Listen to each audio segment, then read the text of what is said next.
uma esposa infiel, uma vingança planejada e um desfecho que transformou tudo. Prepare-se para uma história que você jamais vai esquecer. Minha trajetória pessoal começou em meio a grandes desafios. Enfrentei problemas da forma mais dura, o que solidificou o meu caráter. Com o passar do tempo, amadureci e cheguei a um posto de destaque. Casei-me com uma parceira que julguei fiel. Juntos vivemos nossos anos de maior felicidade. Tudo parecia perfeito. Até que um dia recebi, anonimamente, fotos reveladoras. Nelas, minha esposa estava abraçada a outro homem. Essa traição despertou em mim um forte anseio por vingança.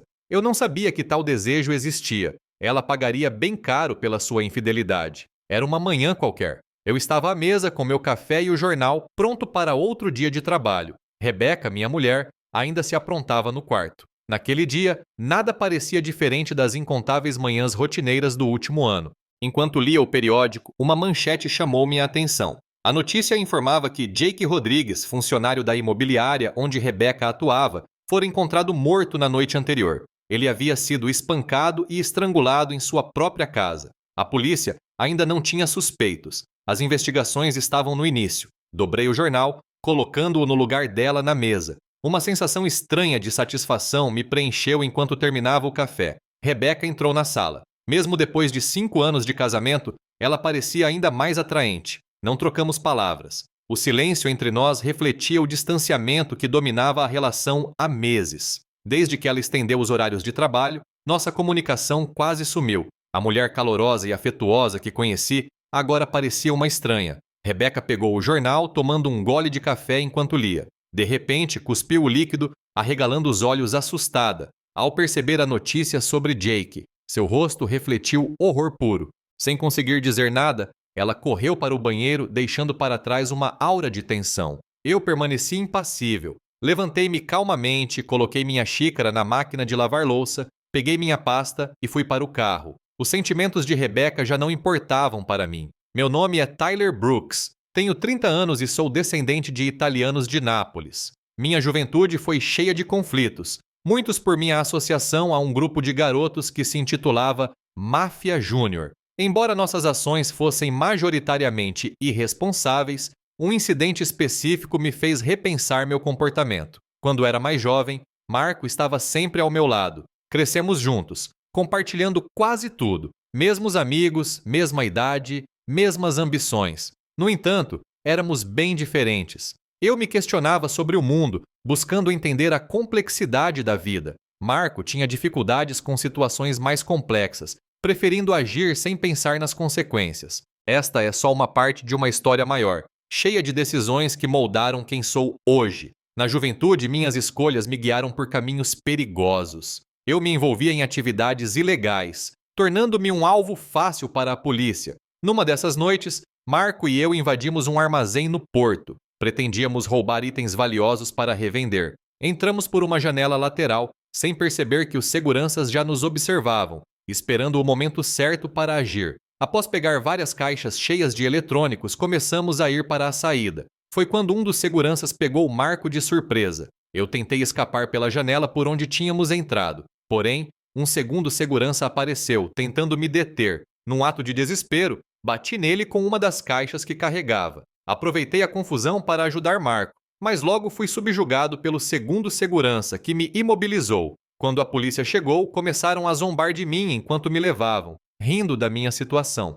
Fiquei preso por 2 semanas antes de ser libertado sob condicional. Marco ficou devastado e pediu desculpas várias vezes por ter fugido e me deixado para trás. Eu o tranquilizei, dizendo que ele tinha feito a escolha certa, considerando o que aconteceria com ele, dado seu histórico. Meus pais, porém, ficaram extremamente envergonhados e frustrados. Meu pai, determinado a me corrigir, decidiu que a melhor solução seria me transferir para a escola católica St. Thomas, onde ele esperava que eu aprendesse disciplina e mudasse de atitude. Foi nesse ambiente mais rigoroso que comecei a mudar. Durante o último ano, um padre virou meu mentor, ajudando-me a repensar minha vida. Abandonei a antiga turma de amigos, que eu via mais como uma gangue, e passei a me concentrar nos estudos. Esse esforço me rendeu uma vaga na Universidade de Georgetown, onde me formei em recursos humanos. Após a formatura, minha carreira começou a se estabilizar.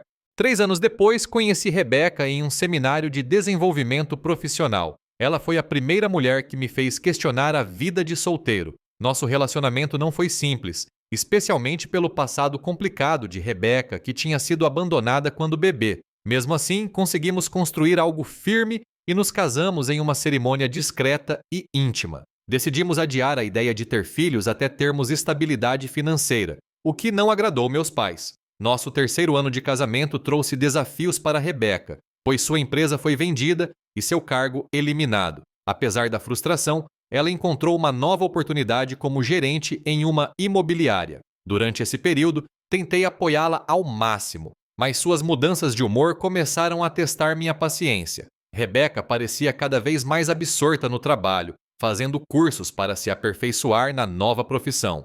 Enquanto minha carreira também avançava, recebi uma promoção que exigia viagens frequentes, algo que não agradou nem um pouco Rebeca. Inicialmente, conseguia voltar para casa nos finais de semana, mas logo ela começou a expressar insatisfação, dizendo que eu parecia preferir a distância. Isso foi apenas o começo. Logo, começaram a circular boatos de que Rebeca poderia estar se envolvendo com alguém enquanto eu estava ausente. Apesar de meus esforços para reconquistar sua atenção, enviando flores e mensagens, sua frieza só aumentava. Quando minhas responsabilidades terminaram, esperava que as coisas entre nós melhorassem, mas Rebeca passou a se dedicar ainda mais ao trabalho, deixando claro que queria que eu sentisse a solidão que ela havia vivido. A intimidade entre nós diminuiu. Ela parecia cada vez mais distante. Em um fim de semana, ela anunciou que participaria de uma reunião importante com colegas e pediu para não ser incomodada. Decidi respeitar o pedido dela e usei o tempo para visitar meu velho amigo Marco, que morava em Nova Jersey. Rever Marco foi uma experiência nostálgica. Passamos o sábado em um bar onde algumas mulheres se mostraram interessadas, mas recusei todas as propostas, mantendo minha fidelidade a Rebeca. Marco, surpreso com minha lealdade, me elogiou. No domingo, fomos a um jogo dos Giants, aproveitando a atmosfera fria, mas agradável. Embora a viagem tenha sido um pequeno alívio, minha mente ainda estava preocupada com os desafios do meu casamento. Quando voltei para casa, Rebeca não estava lá, o que só aumentou minhas suspeitas. Fiquei refletindo sobre o estado do nosso relacionamento e uma sensação de desespero começou a crescer dentro de mim. Nosso casamento parecia estar em um ponto de ruptura, e eu não sabia o que o futuro nos reservava. Os últimos meses do meu casamento foram um campo minado de tensões não resolvidas. Aquela noite em particular me marcou de forma intensa. Meu trabalho estava particularmente sobrecarregado, com uma série de reuniões estressantes e a gestão de um processo de assédio que se tornava um fardo para a equipe. Por volta das 18h30, finalmente consegui acessar meus e-mails. Uma mensagem particular chamou minha atenção. O assunto dizia: "Quem será o último a saber?" Minha primeira reação foi achar que era uma brincadeira, algo inocente para descontrair. Mas, ao abrir a mensagem, senti meu coração parar por um instante. Era uma fotografia, e nela estava Rebeca, minha esposa, nos braços de outro homem, em um abraço que falava por si só. A mensagem incluía um link para mais detalhes. Hesitei por um instante, mas depois cliquei. Uma outra imagem se abriu, ainda mais reveladora, acompanhada de uma mensagem curta. A verdade precisa ser conhecida. O remetente era anônimo, e suas intenções permaneciam um mistério, mas a mensagem era clara. Rebeca estava traindo nossa união com Jake Rodrigues, colega de trabalho dela. A dor inicial foi rapidamente substituída por um frio sentimento de determinação. Não havia espaço para perdão ou explicações. Apenas a vingança se tornou uma obsessão. Saí do trabalho naquela noite e fui direto para casa. Rebeca estava na sala, como se nada tivesse mudado. Sua postura indiferente ao meu retorno só aumentou meu ressentimento. Ela me lançou um olhar rápido ao entrar, mas nada mais do que isso. Respondi com frieza, peguei uma cerveja na cozinha e fui direto para o escritório, onde me tranquei. A partir daquele momento, Rebeca se tornou apenas uma peça do meu plano. Continuava a desempenhar o papel de marido atencioso, enviando-lhe flores no trabalho e organizando jantares, sabendo que ela não apareceria. A fachada precisava ser mantida,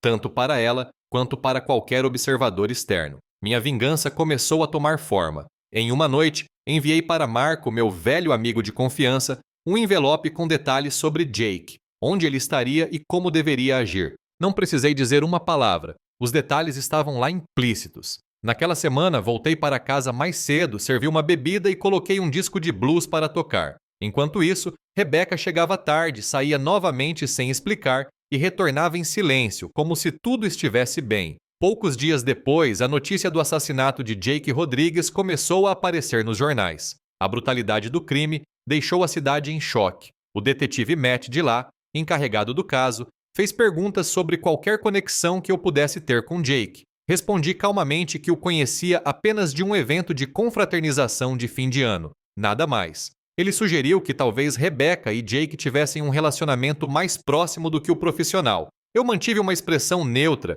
e respondi que confiava plenamente em minha esposa. Dentro de mim, eu sabia que isso era apenas o começo. Rebecca ainda teria que enfrentar as consequências de seus atos, mas isso exigiria paciência. Enquanto a investigação se desenrolava, eu observava, ciente de que tudo estava indo exatamente como eu havia planejado. Não havia mais espaço para amor ou compaixão em meu coração, apenas uma certeza fria. A traição seria respondida com justiça, à minha maneira. A confiança que eu depositava em Rebecca parecia inabalável, mas a sequência de eventos após o assassinato de Jake Rodrigues desafiou todas as minhas convicções. O funeral dele aconteceu numa terça-feira, e Rebecca compareceu usando o mesmo vestido preto que vestira no funeral de minha mãe. Ela não me convidou para acompanhá-la, o que já era uma declaração por si só. Nos dias seguintes, Rebecca tentou abordar nosso relacionamento com conversas sérias, mas meu comportamento distante impediu qualquer progresso. Reconciliação não estava nos meus planos. Tudo era apenas uma fachada que eu controlava e podia desmantelar a qualquer momento. 3 semanas após a morte de Jake, a investigação parecia ter esfriado. Rumores apontavam para possibilidades de um acerto de contas ou envolvimento com apostas ilegais. Enquanto isso, Rebecca dava sinais claros de desgaste emocional, seu estado mental deteriorando-se visivelmente. Apesar de observar seu sofrimento, permanecia indiferente. Afinal, sua traição foi o gatilho para toda essa situação. Naquela sexta-feira, antes que Rebecca acordasse, saí de casa para o trabalho, deixando o vazio que marcaria o início do fim. A execução do plano se deu com precisão militar. 2 homens aguardavam do outro lado da rua. O sequestro de Rebecca foi rápido e meticuloso, orquestrado em um cruzamento pouco movimentado. Ela recebeu uma injeção sedativa, foi retirada do carro e colocada no veículo dos raptores, que desapareceram em segundos. Por volta das 11 horas daquela manhã, uma mulher que se parecia com Rebecca sacou uma quantia significativa de nossa conta conjunta em um banco na Zona Leste. Com identificação em mãos, ela conseguiu emitir um cheque administrativo. Em seguida, foi vista embarcando em um voo para Salvador, no Brasil.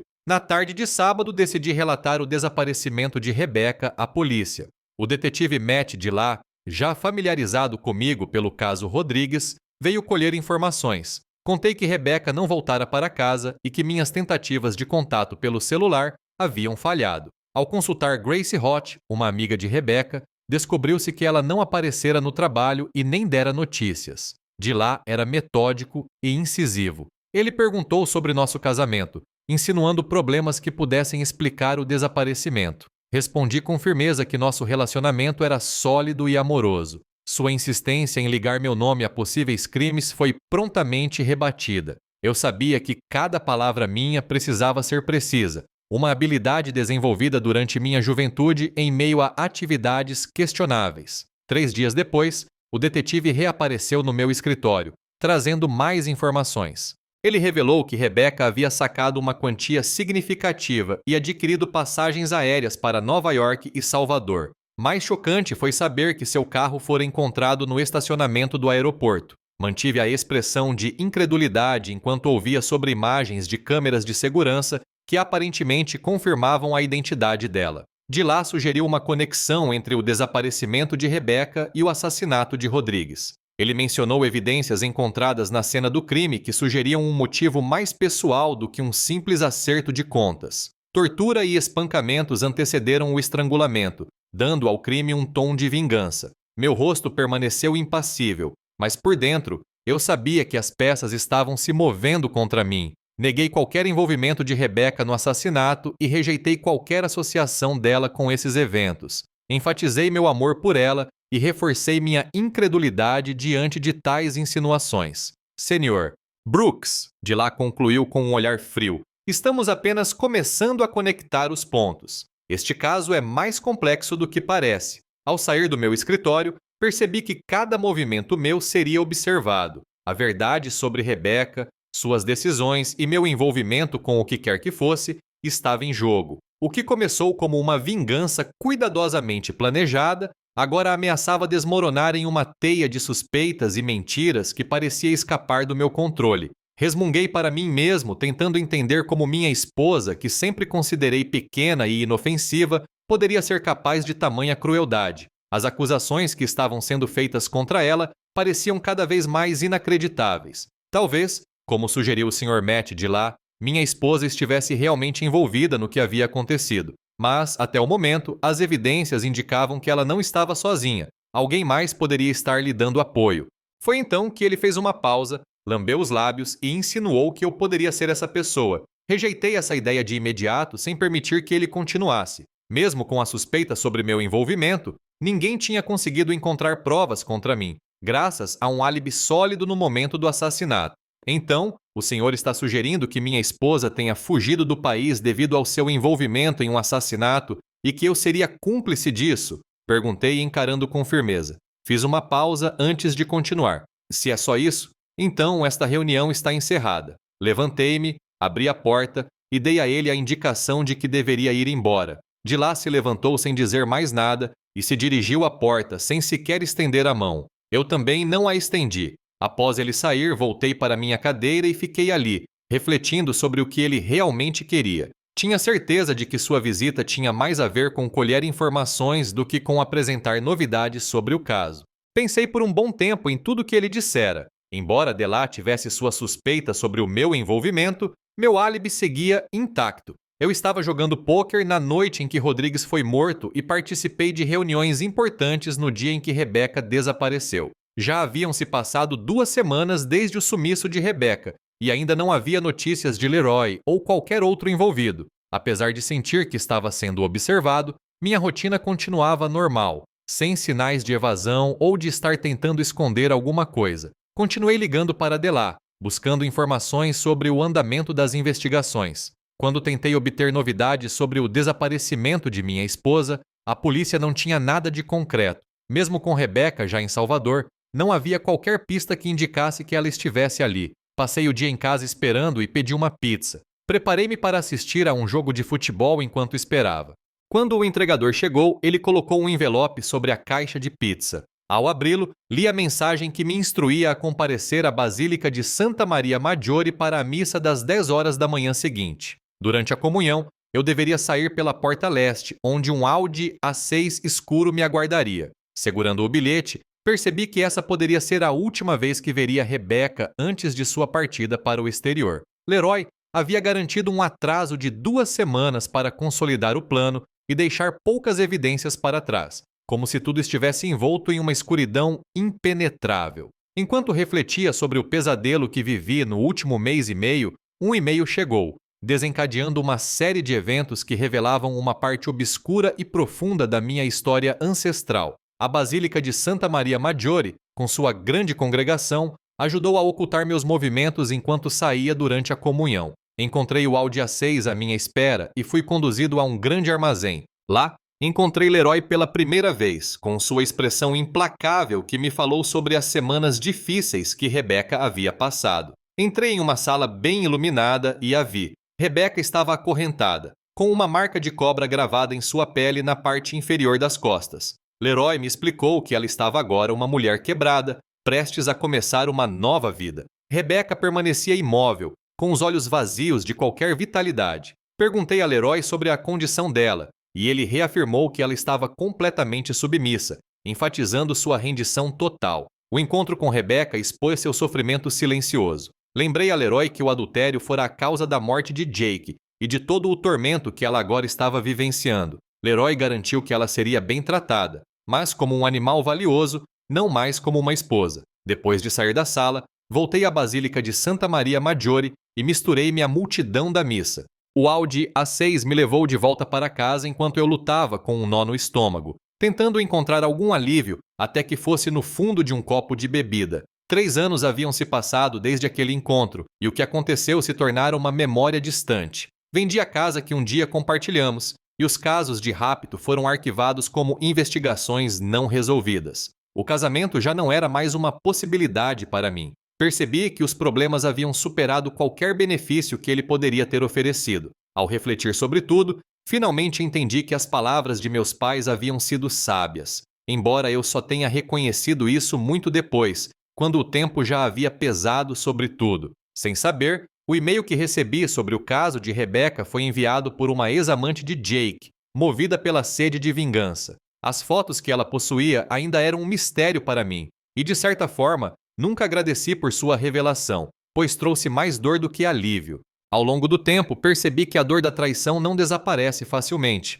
mas também não é algo que deva ser levado para sempre. As decisões que tomamos podem definir o resto de nossas vidas, e depois do que aconteceu com Rebecca, aprendi que a melhor escolha sempre será seguir em frente, sem arrastar para a vida dos outros as consequências de nossos próprios erros. O assassinato de Jake Rodrigues foi revelado pelo detetive Matt Dillard como sendo obra de sua ex-amante, consumida pelos ciúmes e ressentimento por ter sido abandonada por ele. Isso apenas confirmou o tipo de homem que Jake realmente era, um mau caráter. Quanto a Rebecca, ela pagou caro pelo que fez, mas no final, tudo o que aconteceu com ela não foi mais do que uma consequência de suas próprias escolhas. Eu, por outro lado, não precisei sujar minhas mãos para lidar com aquele homem desprezível. O destino de Jake foi selado pelas mãos de quem ele havia traído. No caso de Rebecca, o que aconteceu com ela ainda foi pouco comparado ao que ela merecia. Leroy, como todos sabem, não é brincadeira,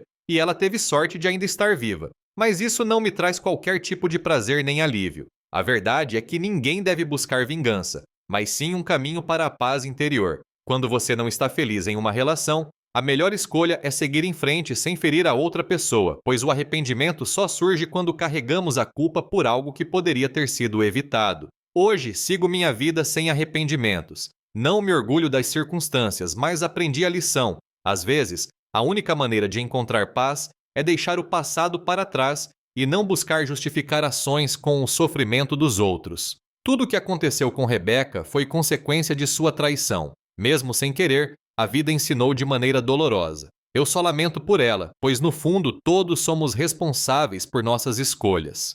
Espero que vocês tenham gostado e entendido a história do começo ao fim. Se sim, não esqueçam de deixar seu like, compartilhar e se inscrever no canal para mais conteúdos. Isso realmente faz a diferença para mim. Até a próxima!